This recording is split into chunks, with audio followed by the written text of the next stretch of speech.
Okay, everyone, let's get started. Welcome to the March edition of the Meetup, second one for the year. Just for those on the call, just note we are recording the session. Keep yourself on mute. If you do have any questions, please just come off mute and ask. Raise your hand. We will try and keep an eye on those as well. Just a note, our calls are being uploaded to our YouTube channel, so if you do miss out on any, just go and check them out there. Now, tonight we'll cover in the news. We then just want to have a general feedback from the audience, both those in the room and online, what their thoughts are from the boot camp for those who attended. Get any suggestions for maybe what we should be doing next year. We've got some ideas that we're going to be playing around with just to help improve that experience. Tian's going to take us through building your own approval kit. Last month, David took us through Michael, you took us through the approval kit, or was it David? David took us through the approval kit. Now we're going to see what Tian's built inside there. Karika's then going to take us through mixed reality controls, and then we'll open up for general discussions. And then, of course, we've got the food, and that will be in the front before the next sections. There is going to be another cool event later at the Dev Meetup around API banking, so also stick around and check that out. That is quite cool. Okay, so in the news, some new things that are coming out. Just firstly, I wanted to say thanks again to all the people that put the bootcamp together. It was many months of work. This is the team that's put that all in. As you know, these guys don't get paid for this. There's a lot of effort that they put in, so I just wanted to say thanks to the team again. And then using Manny's photo. Hey? Well, I'm in the front, so it's fine. Okay. Now,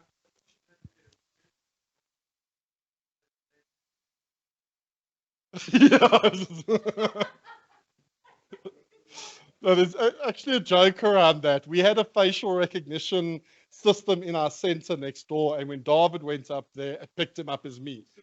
So it identified David as me. So it was quite funny. Yeah.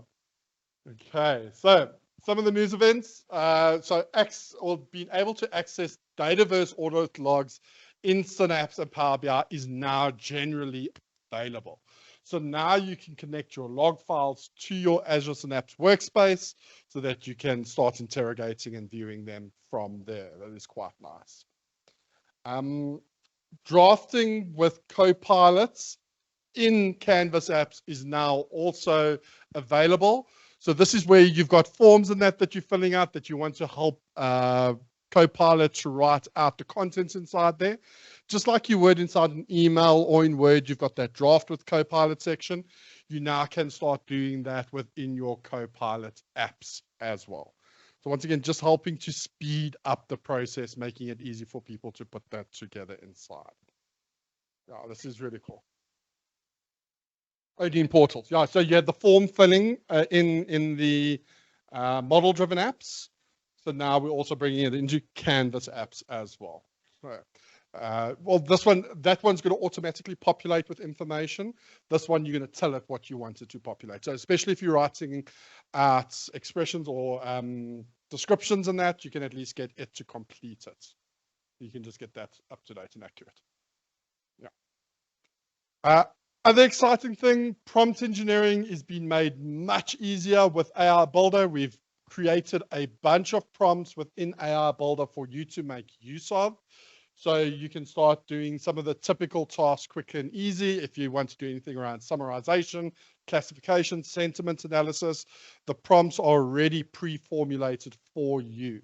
So you can just go and choose the ones that you want, and it will have the prompt for you. You can see here's an example of one of the prompts. So you can see there, please summarize given, and then it has the text variable inside there, and the rest of the prompt is inside there. So you can just take that and then utilize that within your workflows or your processes.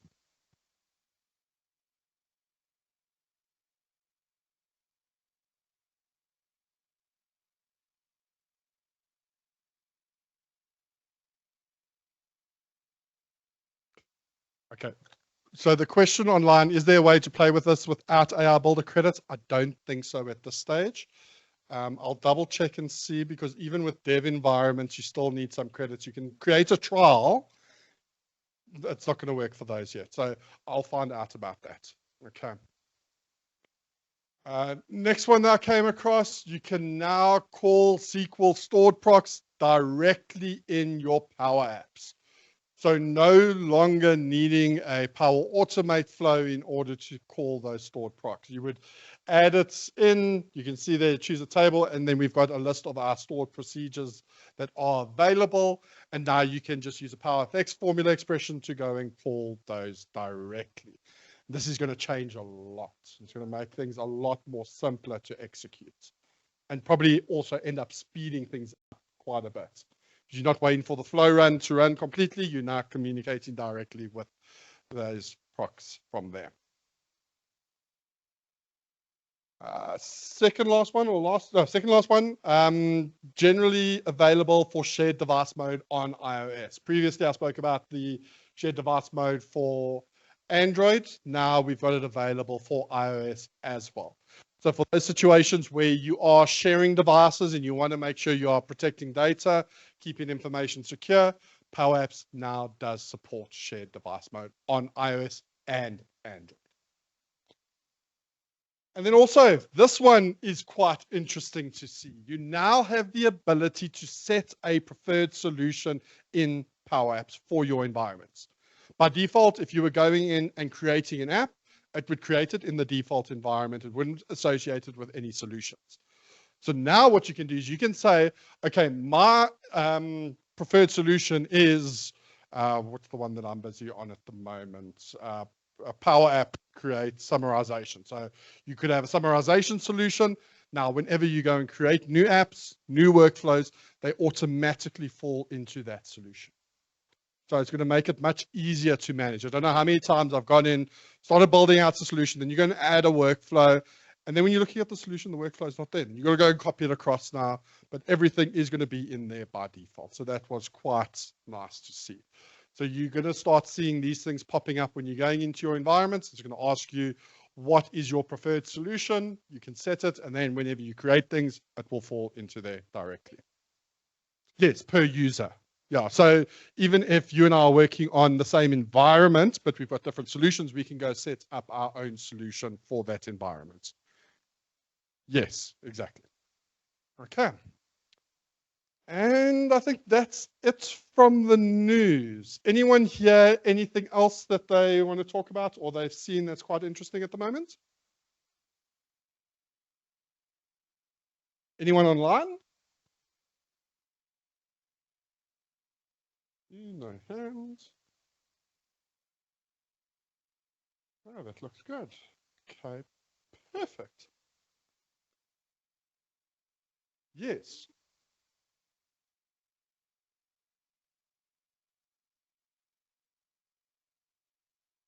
Yeah, there were. Well, that comes down to your delegation, I think, again, as well. I don't know the limits. I haven't seen, they haven't mentioned anything about any specific limits with the amount of data, but we can find out. You'd probably run with the same limitations you would have had with utilizing flow as well, because it's performing a similar function. It's just now, instead of you calling the flow and the flow calling the stored proc, you are now calling it directly from the app itself. Okay. I'll double check and I'll find out. Yes.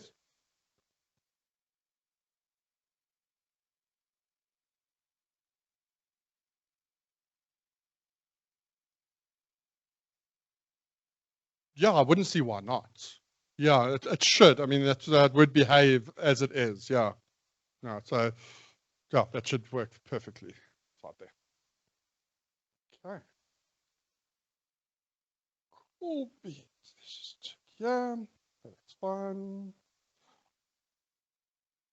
Okay, so just show of hands, who was at the boot camp? 1, 2, just for you. We've got it at the back there. Okay. So we had a good turnout. We had more than double than what we had the previous year. So it was good. I think we had up to 90 people in total. Yeah, that actually ended up coming through. We did have about 250 15 registered. So we did have quite a big drop off. So we've got to figure out and see why there was such a drop off. There is a survey that is getting sent out. I think we will be sharing with everyone just to get that feedback. But just generally from the team, what were your thoughts? Anything you think we could have done better or we could have done differently to improve the experience?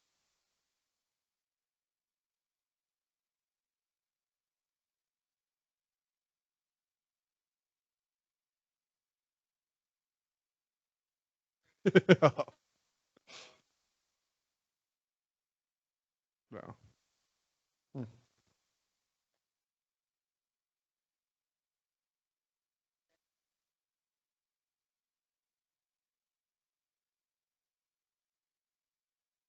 Yeah.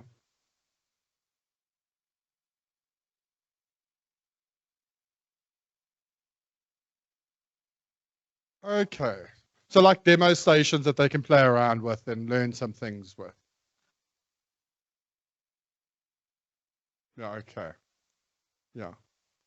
No, we were thinking of bringing in a workshop into one of these things where we actually go through like a app in a day or Power Automate in a day to teach some of the skills or some of the more advanced stuff. So it's definitely something we are considering for the next time. One of the ideas that we did play around with was only having it up until lunchtime. So instead of going the full day, I mean, we went from 8:30 until 4 p.m. We had 4 tracks. It was like you say, it was a lot of information to get through. But yeah, getting through to everything. But yeah, demo stations, that could be a good idea for next time. Right, yeah. So the one suggestion that I also, I think I chatted to Jonathan about, and maybe from the group you can say how you feel about that, is almost having the event as an open thing where you actually do bring your laptop, and if you've got anything to show, you show it on the day instead of prepping talks and you've got speakers assigned for that. We'll have speakers back as backup if in the event that no one has something to show, but I'm thinking everybody that comes would have something interesting to show, however long or short it is for the day. Dedicated to the community to present some cool things that they've done. Yeah, it's definitely worthwhile trying and seeing what the guys will pick up. Anyone online have anything that they want to add or feel that we should be looking at investigating around the boot camps and those type of events?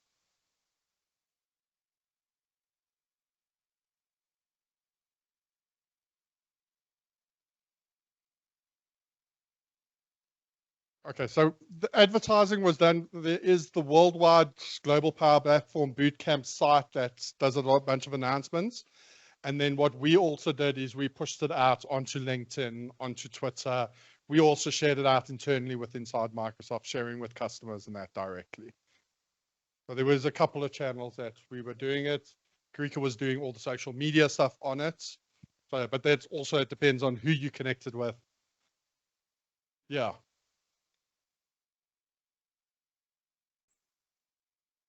Yeah. Yes.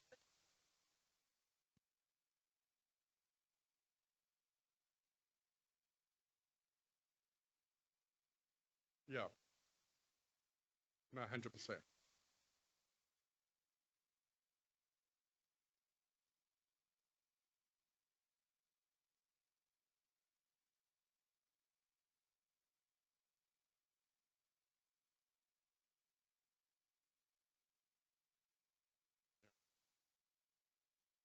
No, it does. But some of the sessions were recorded.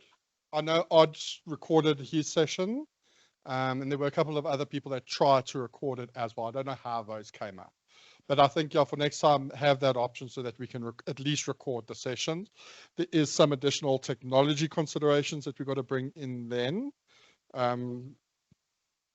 Yeah, but that's an extra step that we've got to go through. Yeah, so it does make that changeover a bit more difficult, but it's not impossible. We can look at doing that and then just making sure people aren't just joining on Teams. Yeah, because that's the problem. You got a question? Comments?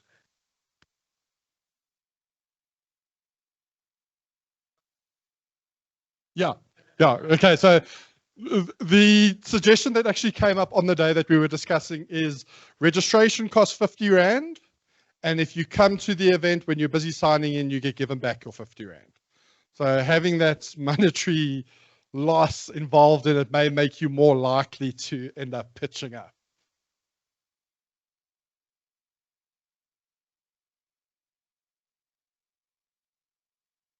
Yeah, no, it is.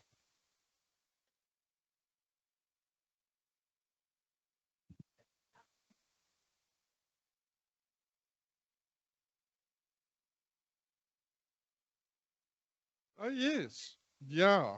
Yes. Yeah. No.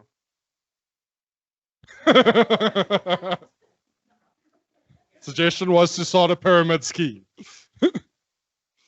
You can recruit more people. Yeah. Multi-level marketing. I've actually got some AI agents that could act as managers, and they just start recruiting from there. No, I haven't seen it.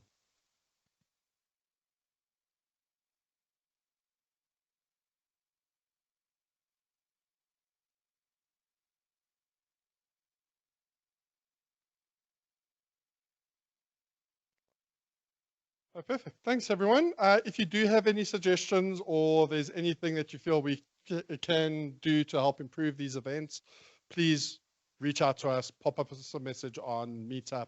We're always willing to listen. If you do want to present as well in these things, what we are going to look at doing is over the next couple of months, some of the people that presented at the boot camp will represent their sessions in the upcoming meetups as well. So that way, at least if you didn't get to see all of them, I mean, we can only be in one place at a time, we can at least cover some of those items during that. Okay. Thanks, everyone. Tim, over to you. Cool, thank you. Luckily, I can see you didn't announce the names of who's presenting today, so if it's a low turnout, it's not my fault. Alrighty, so after David showed the toolkit a month ago, I had a chat to him, and we're just busy with the project now. We also need a lot of approval, so we built our own toolkit. I don't think the released one will kind of works a lot of kind of special features, but obviously this one is not as visual as that. So I thought I'll show and what we did, and then maybe might be some learnings from everybody for it. So what was our challenge, or what we meant to do? So we were building model-driven apps, and we had a lot of approvals involved with it. There were, I think, about 15 processes, each of them like 15 to 20 steps in it. So yes, you can go build a flow for each one of them, how the approvals will work, but that will be a lot of work. So we thought, right, let's try and build the engine for this so we don't have to redo our work the whole time. Some of the features we had to build into this approval toolkit was the first one. We had to be able to set dates on tasks. We had to be able to move items through a business process flow. So if you know model-driven apps, you can add a business process flow to it. So those little gates that you have on top of an item. So you had to be able to move it through that business flow. I had to finalize the business process flow at the end. So once it's everything approved and finished, you close it. Be able to update the statement reason field, something that's quite used in model-driven apps. Also update some custom flags, so Boolean values that's inside of an item, should be able to update that. Then how to set the users that can approve each step. We had to do that by security roles, and that also had to be specific per business unit. So if you submit an expense claim in your division, then it might go to somebody in the head of your division to approve.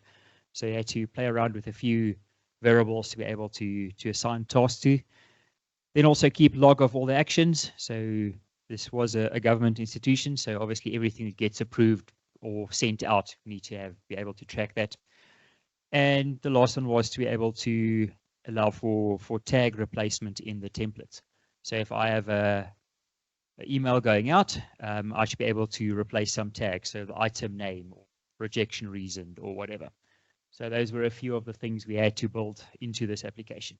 Okay, it's going to be a short PowerPoint. It's just difficult to talk to this if I have to remember all of it, so not too many slides. Right, so how did we build this? So Typically, you have an entity, let's say that could be an expense claim or whatever, and you have a business process flow instance linked to that. So for anybody that hasn't worked with business process flows, each time you create one, a new table gets created that tracks the history and the current status of each of the items related to it. And then you have some activities linked to it, so tasks or emails or whatever else, meetings you want to add to it. But we were using the tasks and the email activities. So then to make our process flow work, we added a few extra tables. First, we added extra activity for approvals, and then a process step table that basically contains all the steps that's in our approval process. Then some config steps for each of the processes, and I'll show you now why that's a different table, because some of the process steps might have more than one steps configured at it. And then we add our workflow logs table, which basically acts like a text file. Each time something happens, we add a new line to it and just capture the details that's happening at that step. All right, so what does it do? I hope that's not too small. So whenever something changes on an item and that something is the current process step, we kick off a flow that does some stuff. That stuff is to find out what step has that item moved to. So maybe is approval step 1, or check that this stuff has been done along the way. So whatever that step is along the process flow. So we find out what that step is. Then we find what's the users that's associated to it. So is that the manager of my division? Is that the CFO? Is that the head of the company or whatever? So depending how we set up that step, who is the users that should go to? Then we check, is this a task? Is it an approval, or is notification needs to go out? Obviously, each one of those steps requires some different logic to run.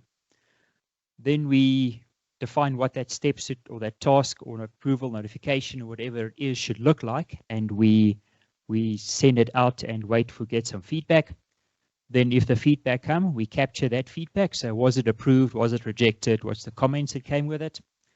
Then we find what's the next step. So if I say approve, then it should go to step 7 in the process. What is that step 7? Then according to whatever that step is, we set where in the business process flow is it going to, what's the status reason, and what is the next current step. And then obviously if the current step changes, then the whole process starts again. So each time that the current step has changed, the whole process runs again. All right, so what were some of the challenges we faced here? And I can show some of it while we're going through the application now. It really looked like there's really a bunch of different teams that's working on Dataverse. So whenever you call an action or an API, depending on what you're calling, you're using different versions of the table name. Some of it is a logical name, some of it display name, some is some other format of it. So yeah, that made it tricky to figure out what to call when. Then if anybody uses approvals, you would know that there's no way to make comments compulsory if you reject something. So we had to find a way around that. Then the next one was to find the IDs of business process flow stages. No friendly way to do that. You have to go jump and run some API calls and dig through a lot of info coming back to find out what is that ID to use. We had a lot of challenges deploying custom connector. So we built one to make approvals a bit easier, and that well, ended up not being easier for us. Deployment was a bit of a nightmare, and we found out halfway through the process there was an update that ran that didn't, the moment you create a custom connector, you couldn't edit it anymore. Yeah, so that was a bug on the front end. It was there for about 2 weeks, so we couldn't. If you make any mistake, you can't edit it again. Luckily, that was fixed, so we could go on with development on it. Then working with approvals at the approval table. So if you worked with approvals, there's a lot of tables. So you have approvals, you have approval requests, and then there's another table. Had to figure that out. And I found a guy, I'm not even trying to pronounce his surname. That is his website there. He does a lot of, I think we had a video once where he showed how to do something in approvals. But yeah, very useful. He explains everything in detail, what every field and every table is used for. So if you want to manually change who's responsible for approval, he shows you how to do that. And then I found quite easy to, if you build a Canvas app and you want to copy and paste it to a new environment, quite easy. Canvas pages in a model-driven app, not so easy. There's no import or anything function like that. So you have to actually put it in a solution, bring it over, and anything that is related to that you have to bring over again and then delete to get it. So yeah, that was a bit of a challenge to move things between environments. Okay, just some of the things. So this one will actually work. So I'll show you this in action. This one is not working in my environment, so I thought I'll just include a screenshot of it.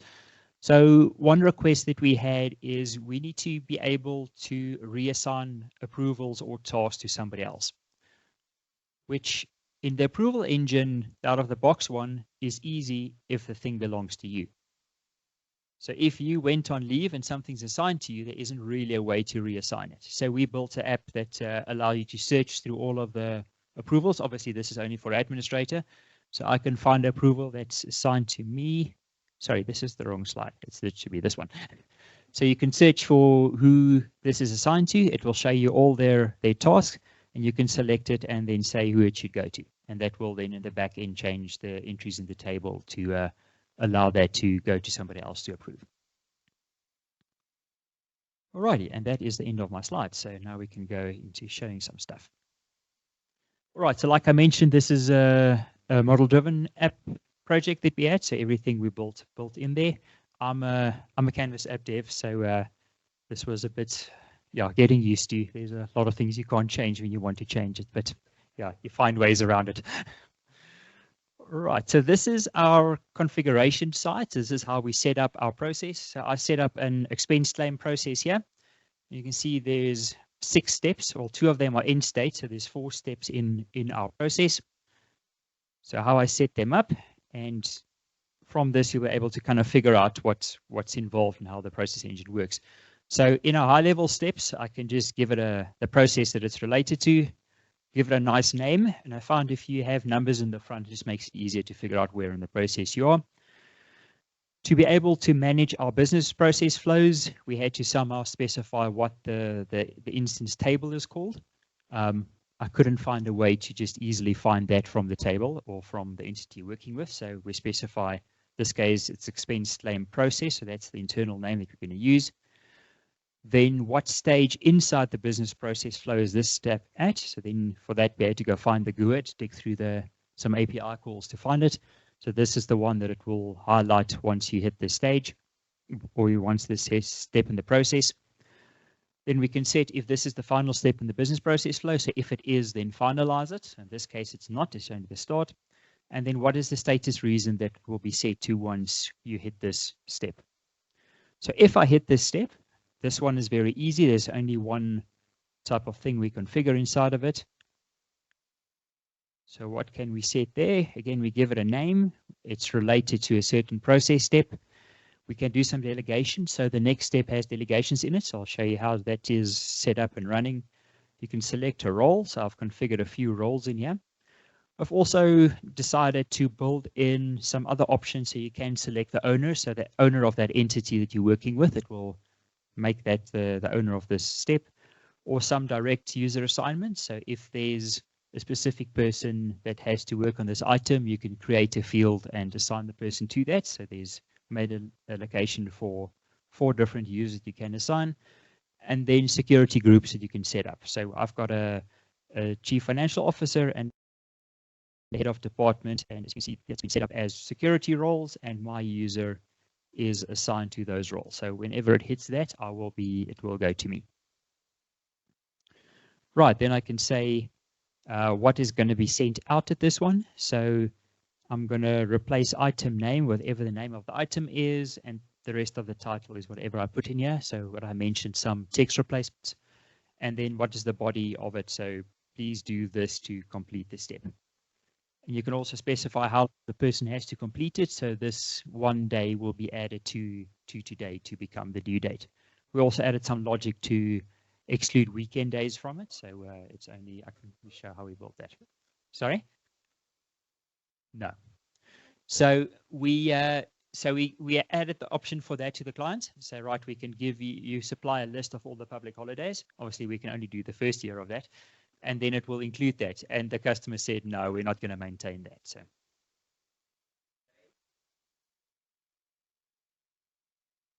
yeah. Yeah. So yeah, so yes, writing the code for it is not that difficult. Getting the customer to buy into it didn't work. Yeah. Right, then you can select what type of action is this. Is it an action? So that is just a single click on the checkbox and the step is done. Is it approval? So there's multiple options: approve, reject, send back, or whatever you want to set it up with. Or is the notification? There's just an email going out to the user. So then this one is an action. So we're only going to set up one option for it. So what does the user need to click on? So in this case, all my details have been supplied. And if they click on that one, then it goes to the next step in the process. Right, so there's an option for second option, the third option, which this one will not use. And I could also set a Boolean field. Actually, that is set up on the next one, so I'll show you how that works. So I'm just going to take you through another one of these that is a different type. So our first step then goes to the second step. So somebody confirms that everything's been supplied and we're happy to go through to the approval. So same as before, I've set up what's the business process flow instance, what's the stage, is it a final one, no, or what's the status reasoned. And in this case, we have two configurations set for it. So if it's over 500 or under 500. So let's go to this one first. So if the expense slave is under 500, so I can set delegation ordering. So this is the first rule that should execute. And if this is below 500, then this person should complete it. And this person, in this case, is the CFO. It's completed head office level. So we also built in extra functionality. So some users only run at a head office level. They're not at all the divisions. So in that case, we bypass that, find what's the current user's business unit, and we just go to the head office business unit. Okay, just what the message should say to the user. And this one is an approval, so we can have more than one option. So I can approve, then it goes to step 3. If I reject, it goes to step 5. And here I've just specified a field inside of my table. This is a Boolean field, so yes, no. So if this person selects approve, this Boolean field will be set to true. So just if you want to kind of track certain actions that happen through your process flow, you can tag that. Yep. All right, cool. Yeah. So I have two options where it can go through. So that one I just called is first in line with a maximum of 500. If it's under 500, it does that one. Otherwise, it goes to the second step, which is this one. And you can second step because it's called number 2. And there's no maximum here. So it's kind of an else step. So if it's exactly. So if it's under 500, it's going to my CFO. If it's above 500, it's going to my head of department to approve. So depending on how big the amount for that item is, it will go to a different area.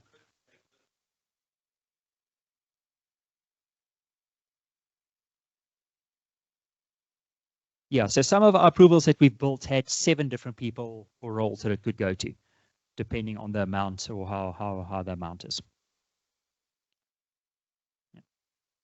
Right, and then again, this one, if it's over a pound, then the approved by HOD field will be set to true. So we can just see which person approved it.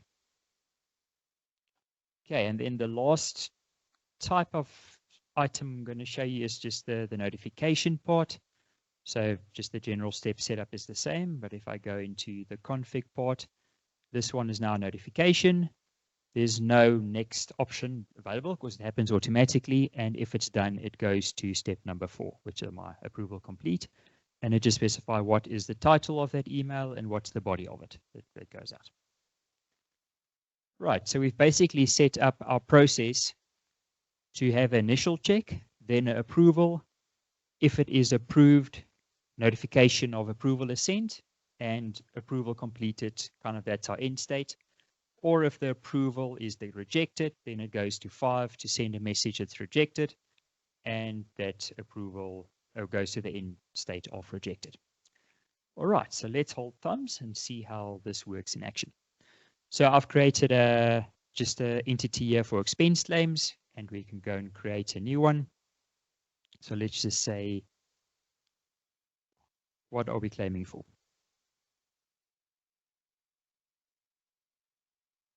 Sorry? Pizza.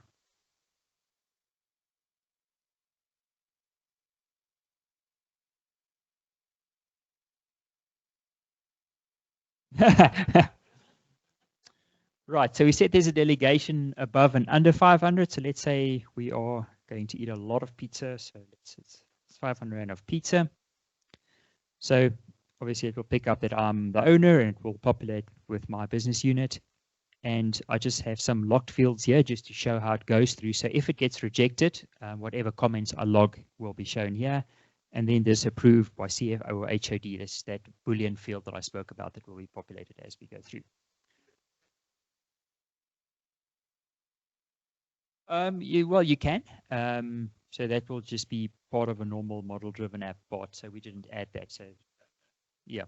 So you could do that if you want to. All right. So typically, not respond. Okay.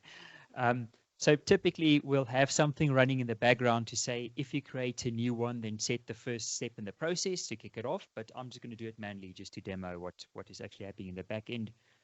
So normally this field will be locked. It won't be editable, but I'll just, for the demo purposes, I've unlocked it.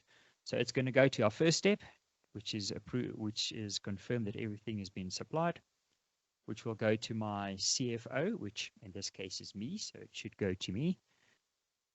So exactly, yeah. Oh, one thing that I forgot to mention. So we also have some.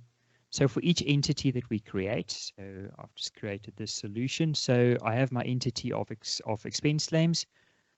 For each one, I have created, or you actually need to create a flow that monitors that. So on change event will be triggered, and if it is the current process step that changes, then that calls my main process that handles everything. So just to keep it simple, this is a one-step process that gets called. Right, so if I refresh, hopefully something has happened. Perfect. So activity has been created. So this timeline just show active activities. So as I mentioned, that text replacement, so I picked up the name, and that is my title and my my body of the task.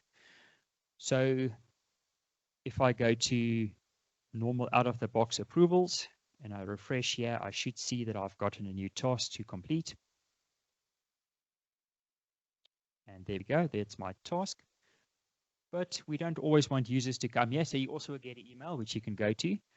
But we've decided to create a Canvas app page inside of our model-driven app that will go and retrieve all your active tasks. And that was what that custom connector was for. Yeah.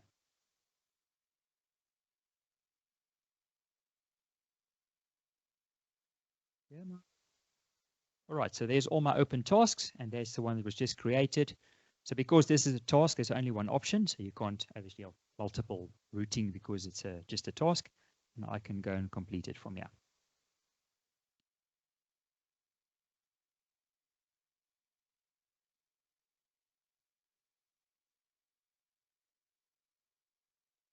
Well, if it was an approval step, then yes. This is just a checkbox exercise one, yeah.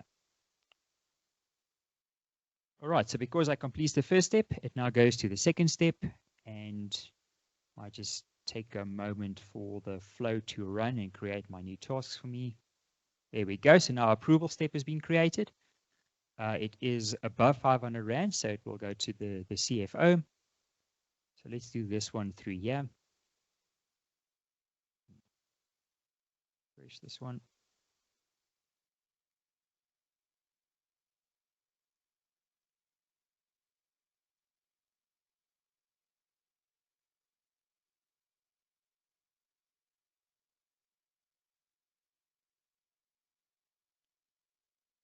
This was, I think, two of our 2-week sprints. Yeah, and it wasn't the whole team. This part I worked on while the rest of the team was developing all the other entities and logic that was there. Alrighty, so you can see now I have multiple options here, so I can approve or reject it. So let's say in this case, I'm going to reject it and say, I don't know, Yeah.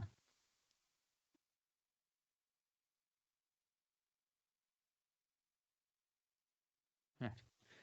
So one of the things we had to get around was it was compulsory to add a comment if you reject something. Now that's quite easy if you write your custom Canvas app, because you can disable it. This does not allow for it. So we came up with a bit of a hack on this. So if I reject and I don't add a comment, it goes into a for loop or a while loop. So until, yeah, so until you're done and yes comments, then it will go on. So it was a bit.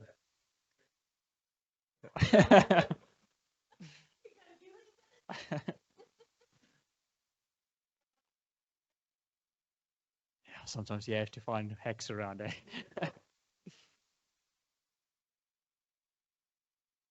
Sorry? Yes. Yeah.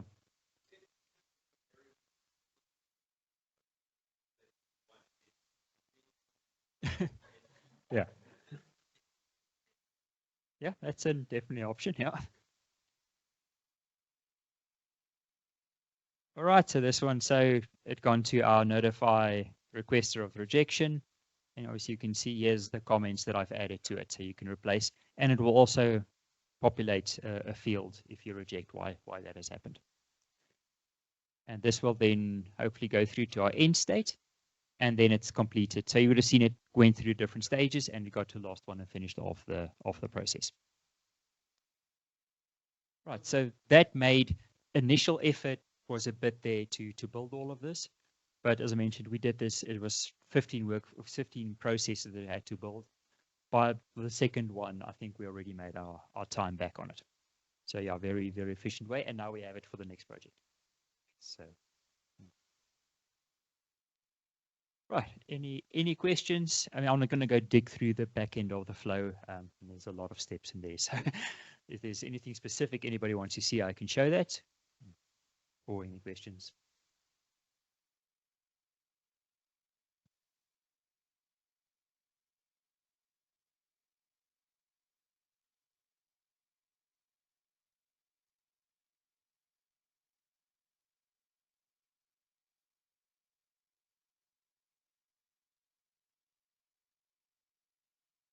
Yeah, so, well, kind of. So the first few, so let me go to, so I'm referring to, so the first few options are hard coded.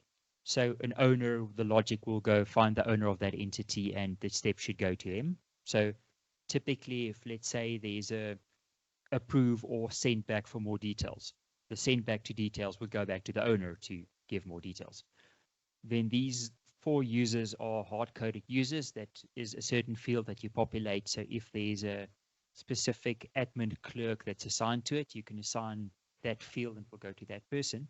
The last 2 that I have here, that is a match up with the security role. So here's a chief financial officer. So we have a security role. So I'm just going into the roles that my user is assigned to. So there's a role for chief financial officer. If I'm assigned to that role, that item will go to me. Yeah. So we did also say we're going to limit it that there's only 1 approver per role. So if you assign more than 1 approver, well, in that role, it's going to pick the first one and go to it. We have found with experience having multiple approvers, each person thinks the other one's going to approve it, and then nobody does it. So especially in government sector, you need a central point of responsibility. Otherwise, that doesn't work. Yeah. Yeah. Does that answer the question? Cool.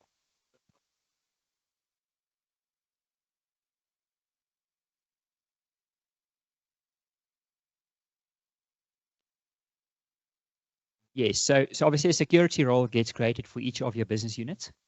So who's ever assigned to that business unit.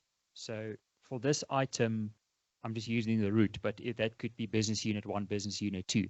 So that would go. So one of the options that I have here, so head of department is not completed head office. So this will go to whoever, whatever that business unit in that entity is running under. Exactly, yeah. Except if I say this is happening at head office, then it will be on.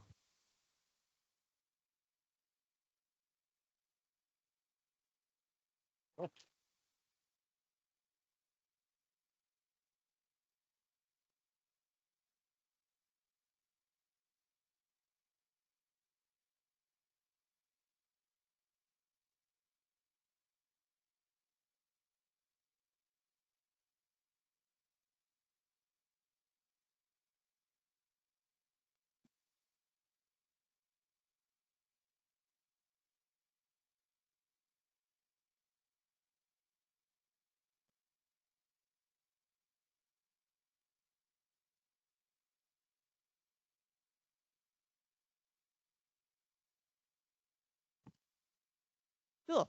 Thanks, everyone. That was really awesome. Thanks, Tian. Anyone played with mixed reality in Power Apps yet? No? It is super fun. Cool. Our people online is very quiet. Are they? I hope they're still with us. Anyone online played with mixed reality in Power Apps yet? Are there a few? No. No? Cool. So, when using mixed reality in Power Apps, there's a few things that you need to know. So let's get into it. So just a fun fact, when using the models, mixed reality, so let me start. Like, I'm sure most of you in the room are familiar with mixed reality, right? It's when you can use your phone and you bring a model into the room that you are and you get to experience. You don't have to put on the HoloLens or the glasses. You can actually use your phone, put a tiger in the room, and you're like, oh, wow. So there's a very like that. I'm sure people will debate, right, as to whether it's augmented reality or mixed reality. So I guess it's because with mixed reality, you can use it either as that virtual reality or augmented reality, and therefore it's just called mixed. They just called it, I think they went the easy routes, like, let's stop the debates, we'll call it mixed reality, you have it. So the mixed reality controls in Power Apps use Babylon and Babylon React Native. So that's obviously good to know for those who are building the models and who's your like dev people. That's important for them to know. I think from a low code developer perspective, it's not super important that you know it, but it is nice to like know who to reference or call in the team. You'll find your Babylon devies.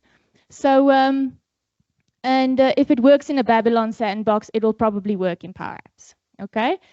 Something that's also important is these file types are the only ones that work when you want to bring in your model in Power Apps. So it's a .glb, a .obj, or a .stl. That's the only formats that's supported inside of the Power Platform at the moment. With Android devices, I literally, when I started playing with mixed reality, I went and bought a phone that has this capability because I was like, I want to play with it because none of my phones that I had supported it. Because I was like, you know, they say AI for everyone. It's like, well, not really. You actually have to have a phone that works with the AI capability. So for Android devices, you need what's called as AR Core, right? In the Google Play services, and for iPhones, you need the ARKit framework. So if you Google that, it'll actually give you a list of phones, Android or iOS, that supports these. There are some phones that it just doesn't support, so you can't install AR Core or the ARKit framework. So just some nice lessons learned while I was playing with it. Then again, I'm not going to waste too much time on screens. Let's go into demo. Now I have to manage like holding mic and demoing all at once. This is going to be exciting. So let's quickly go to, I'm going to go to my app. So I've actually pre-built an app. Yes, the pug is there because it's JoziPug, for those who don't know. And just to show you some of those. So previously, I actually looked for this when I was building the app again. Previously, with the mixed reality controls, you had to switch on a setting to be able to use the mixed reality controls. It's no longer needed. It's just available for you to use, right? So it's as simple as creating a blank canvas app. And then under insert is where you would find your mixed reality control. So you've actually got a tab called mixed reality, and below that option, these are the mixed reality tools that you can play with. So you've got view in MR, so MR standing for mixed reality. What that means is actually viewing a model. So someone who's built a model, you've got a .glb file, you've got a .obj file. That's what you will use to view that in mixed reality.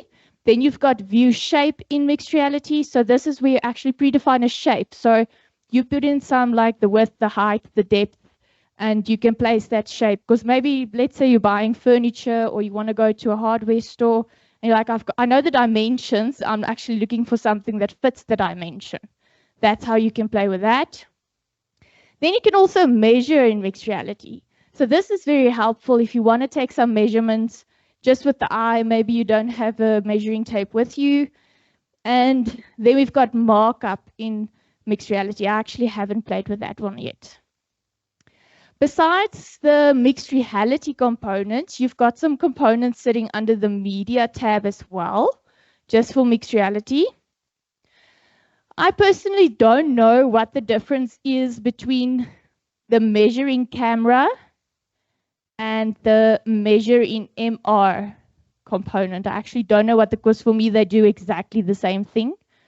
Most of the tutorials that I've looked at suggest using the measuring camera. So I don't know if it's just a duplication of the controls. Maybe they wanted to put it somewhere else. I don't know. So that's the one. And then you've also got the 3D object. So this one is or will be used if you want your user to have a preview of what the model looks like before you bring it or immerse it into the mixed reality experience. So what we're going to do is I'm going to let us play with it first, and then I'll explain how you actually populate this. And I'm going to use the Windows Phone app to link it to my phone, because then I can just show you better how you immerse that mixed reality in. So we want to go to our apps. Hopefully the internet works the way it should. Come on. Still working on it. We can wait. We wait for load shedding as well. So, any questions so far on mixed reality? Not yet. We'll get into the nitty-gritty of it just now. Still working on it.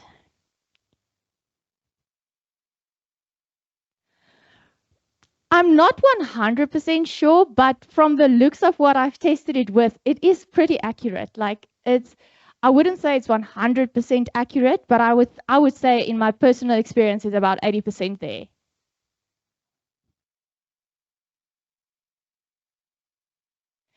Exactly. Exactly. Yes.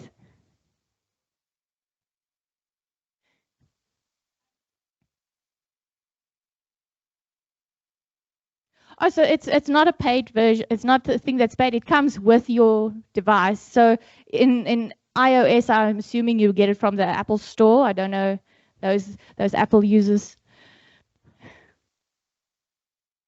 Oh, really? It's probably because it's iOS.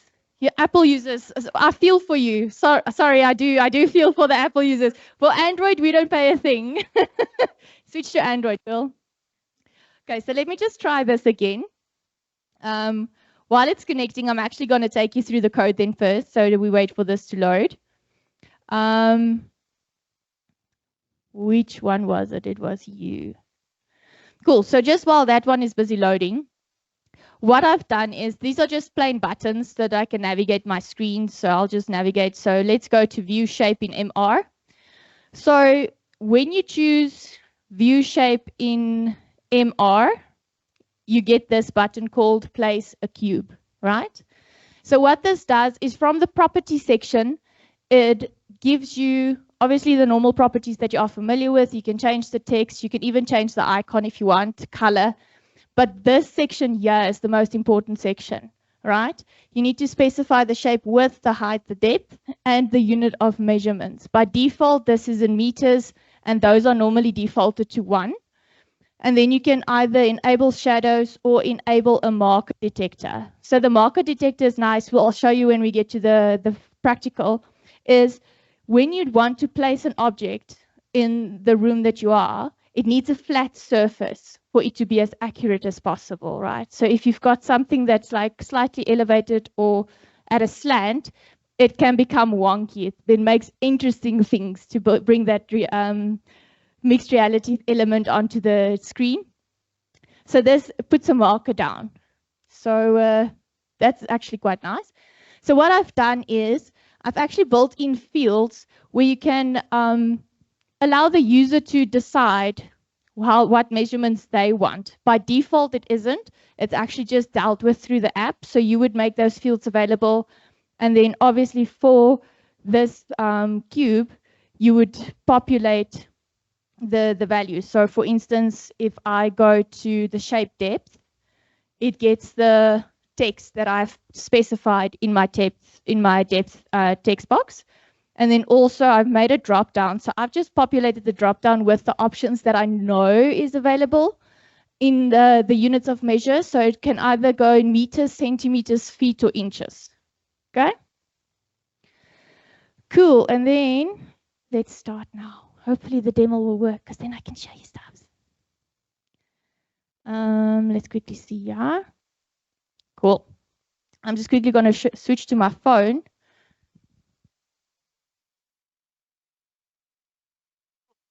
So, okay. Best people, I know. Good people, good people. Cool. So this is the app that I have that I'm running through my mobile. So unfortunately with the laptop, I can't show this demo because the camera on the laptop doesn't work so like with mixed reality, and we'll let you know that doesn't. So let's do the shape in mixed reality. I'm just going to make this one a bit bigger. There we go. Cool. So what I want to do is we want to specify the units of measure. I think I'll keep it in meters, and then I'm just going to put in the measurements that we want.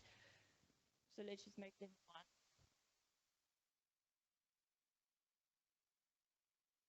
And then say that we want to place the cube in the room. So once again, you have to make sure that it's a flat surface, move it slowly left and right. Then it will give these dots. The moment you see these dots, you know that it's ready for you to place the object, right? So there you go. That is the cube, meter by meter and depth, right? And you can actually interact with it. You can walk around it if you want. You can also move it around. Cool. And you can also resize it if you want.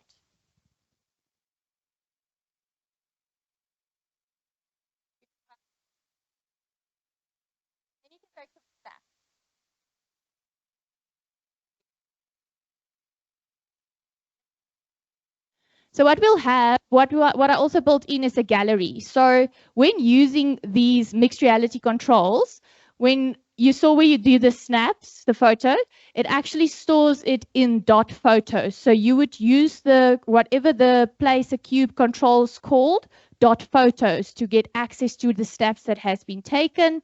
And then obviously you can see what that photo looks like and that what has been taken. And then when you go and click on that again, you can just, there's the refresh button here. So if you go back, the snaps would be gone. It would be a new session. You could probably build a refresh in on that side as well.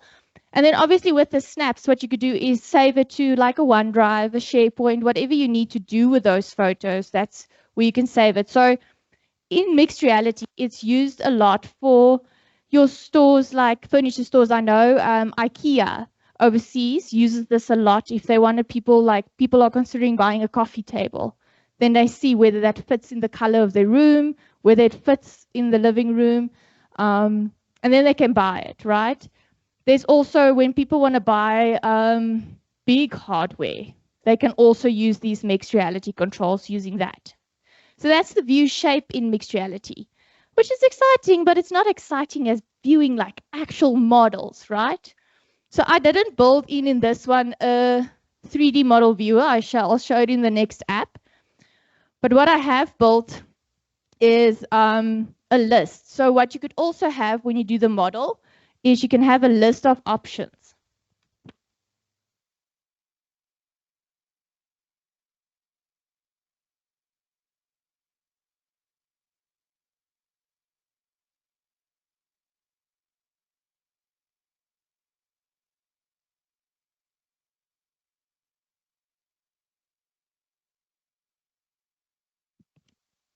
Cool. And then once again, with this, I can completely walk around it, right? You can get like a full view.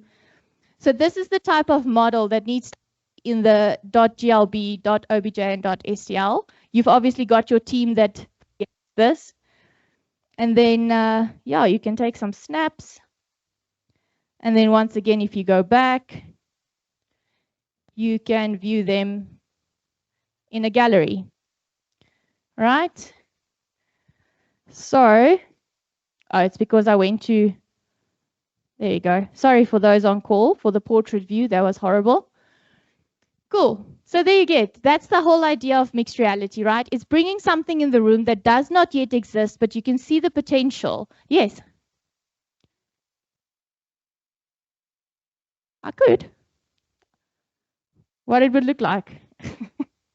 You want me in the plant. In Afrikaans, you would say, I'm deur die blare. Okay. Just want to get it right quickly.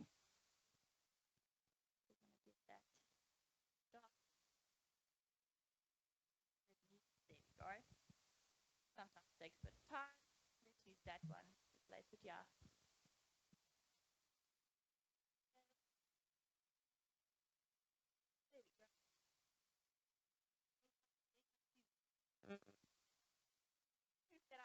Literally in the plant. Cool. So just for those on call, the request was that I literally walk into the plant. So there we go. There's the evidence of that. Cool. So that's how you view the model, right? So with the models, if we quickly go back to the app,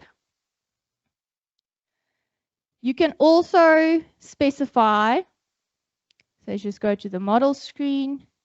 Once again, it's a simple button that you add, right?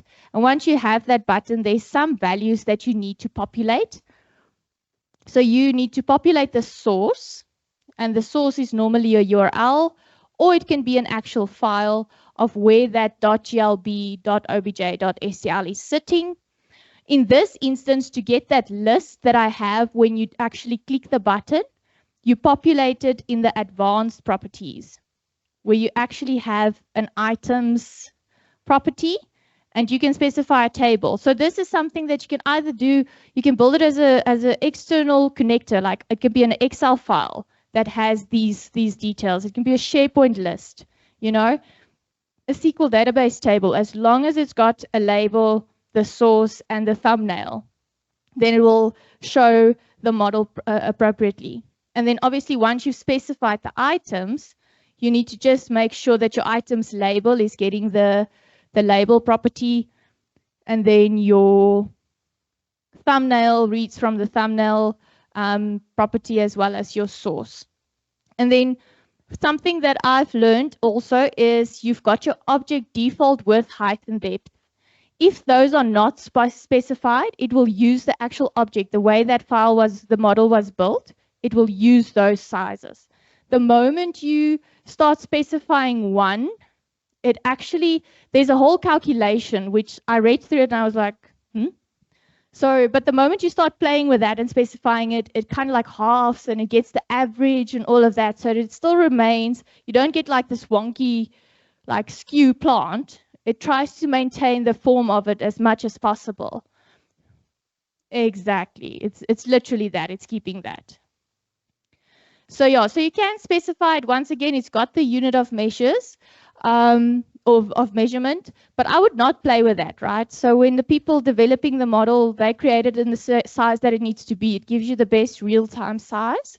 But if you wanted to make it smaller, I mean, you have the possibility of doing that. Yes.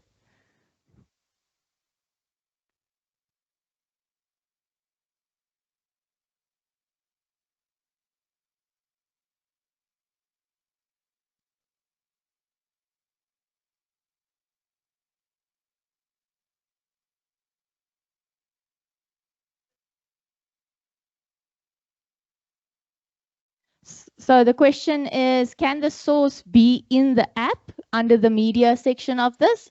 I don't know for sure, but my answer would be yes. I would think that you can, because I mean, the only thing I think it would affect is the response of your app, because obviously those models are quite large. So depending on how many you put in the app, I think it will actually seriously affect the performance of the app. But I do think it's possible to do that as long as it's .glb or RBJ or STL. Cool. Then, yes.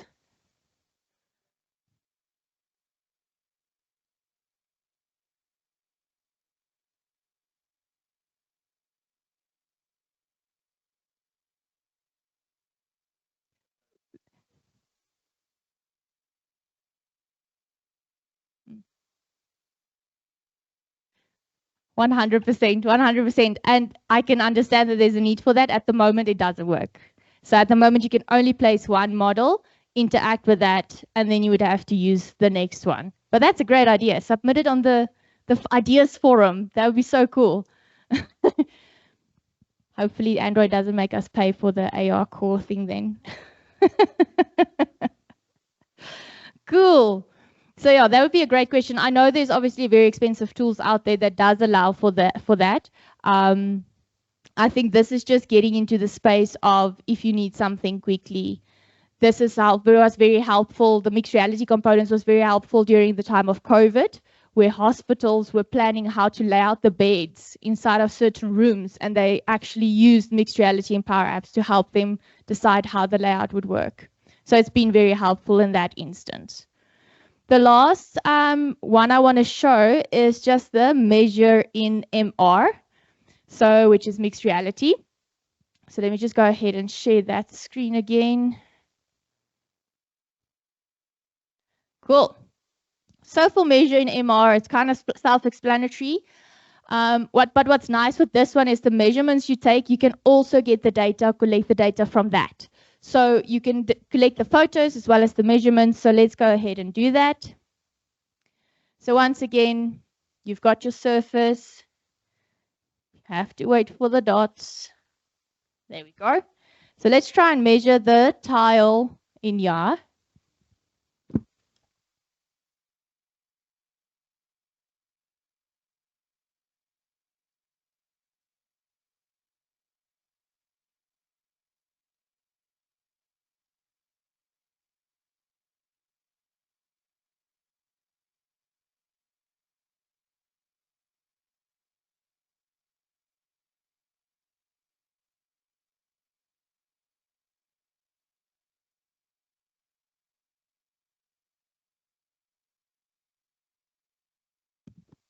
With this mixed reality option, you can actually measure more than one thing.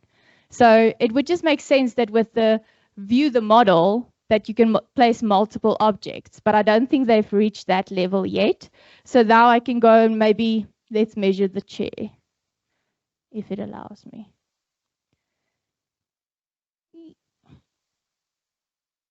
And it doesn't have to be a square, right? It can be any shape that you want as long as you bring the dots together.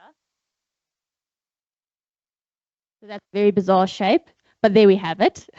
It's a triangle of some sorts, right? Let's take some snaps. We still have our square lying around here. Cool. And then we're going to submit this data. And we're going to say, yes, submit. And then I just want to show you what comes through. So obviously we've captured our images, which is very nice, but we also have our measurement details.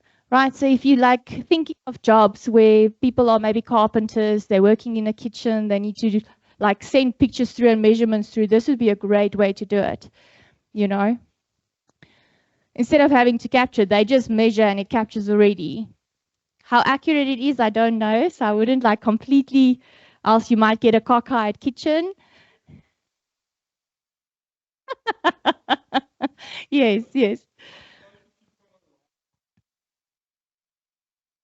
Yes, yes, absolutely. It would definitely be more accurate. Yeah. Cool. So this is some of the components that you get. So just to show you like how it actually is used in maybe a sales app. So I'm hoping that I can, there we go. Just want to show you. So this is the actual sales example.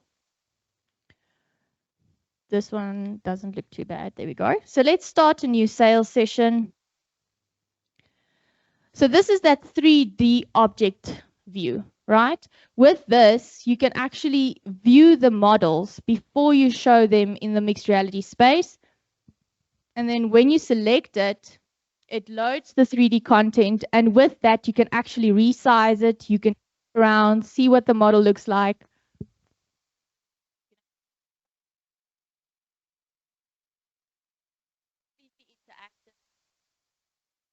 Then once you're happy, you can go view in mixed reality.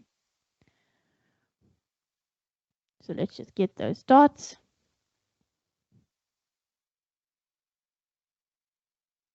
Cool.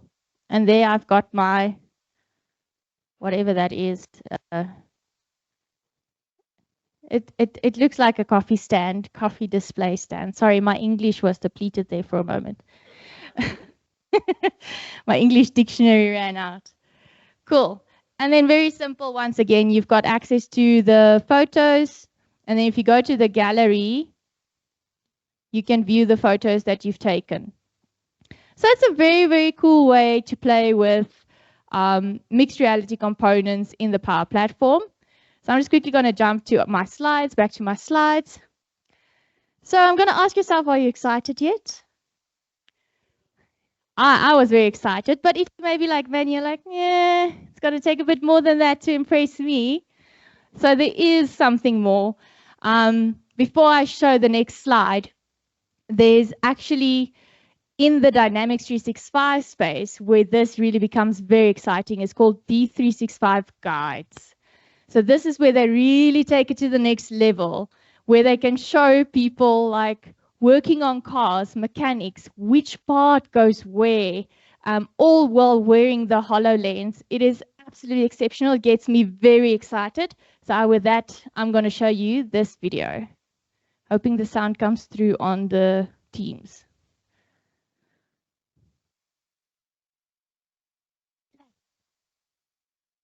No. When you want it to play, it doesn't play, hey? There you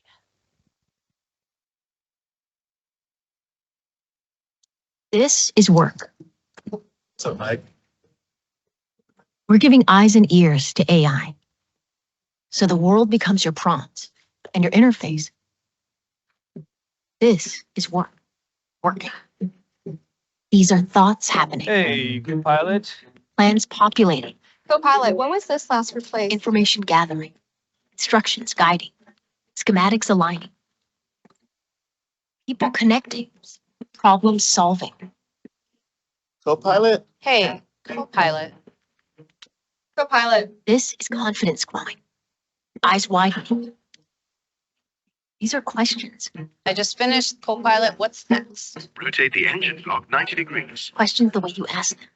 Please get me the detailed view of the optical cable layout. Never too many questions. All right.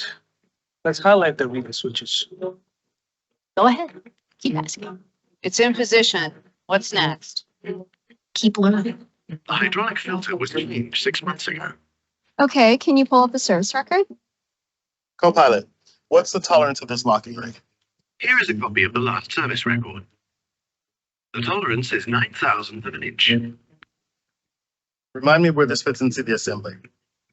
Step 4, align the spindle. The locking ring is highlighted. This is work getting smarter.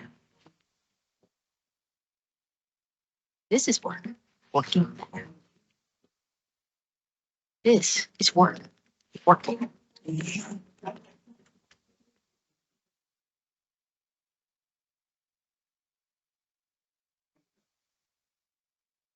This is work making sense of the world around you.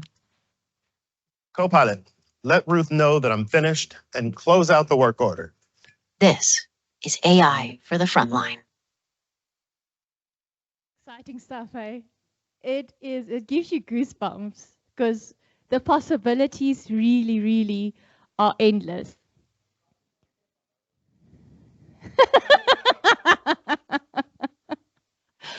Cool. So there's some resources that I've used to learn a little bit more about mixed reality, specifically in Power Apps, because I'm by no means at the level to play with it in guides. I actually don't know if we can even try it out in guides. I have no idea. But yeah, just some great resources. This last one is a great article to read about the future of mixed reality with the Power Platform, and it gives a whole bunch of scenarios of where this could really work and where people can apply it in the real daily life or their daily work life. And with that, that's me. I say thank you. For those who don't know me yet, I am Karika. You can follow me on any of the social media platforms, and these cool slides have been made by Slides Girl. That's me.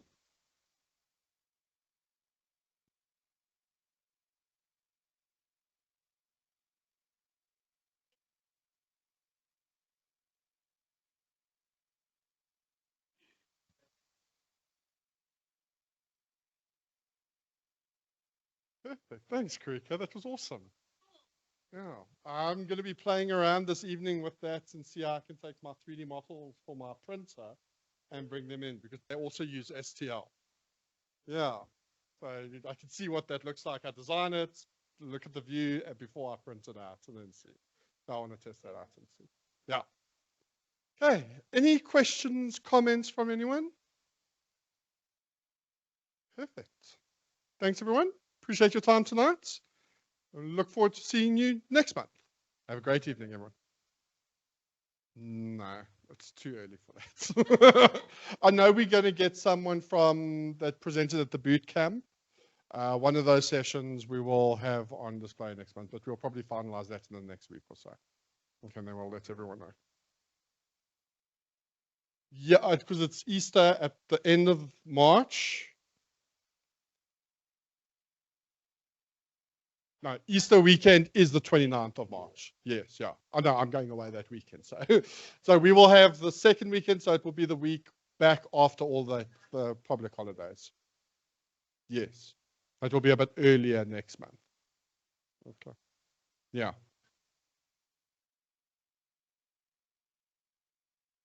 Yeah. Perfect. Yeah, so it's April, May. No, we should be fine. Okay. Thanks, everyone. Have a great evening. Remember, there should be some catering set up over here. Stick around, and there's some great events later on. Investec is coming and talking about what they've done with API banking. Really cool things that they're doing. They're really forward thinking. So stick around and check that out in the dev community. Okay. Thanks, everyone. Have a great evening.